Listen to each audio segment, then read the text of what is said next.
Hi, my name's Jack. I'm a rising senior at the Head Rice School, and this is my project. So my main project is making my own GPS navigation system, and as a quick demo, I've turned it on right now.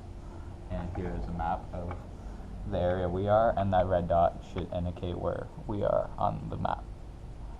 If every time it flashes, that's just the code refreshing, so then you have a specific point to update where you are.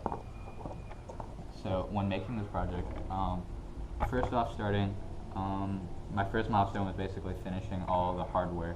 So that involved figuring out the wiring for my LCD display, how to connect that to the GPS shield. The GPS module, as explained, is pretty easy. Is connect that to the GPS shield, soldering the GPS shield, and connecting that to the Arduino board.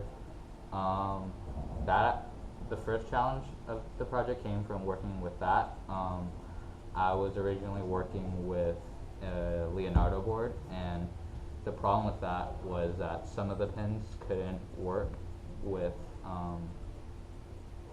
some of the pins couldn't do serial on some of them, so the display wouldn't connect correctly and the GPS module wouldn't send the data in correctly, so I couldn't check if any of it was working.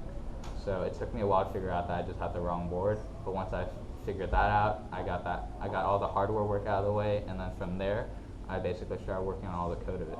And that was my next big challenge, because basically the code that I was supposed to originally use, that was online with my the project book link.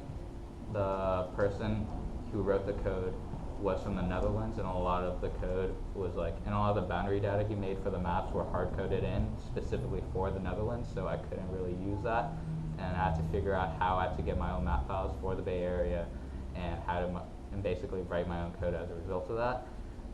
But overall, it went pretty successfully. I basically stole a simple SD image card display function from a library example to upload my maps, and I used the Arduino's map function along with some basic math to figure out where to print the little red dot on the screen based off the coordinates that's sent from the GPS.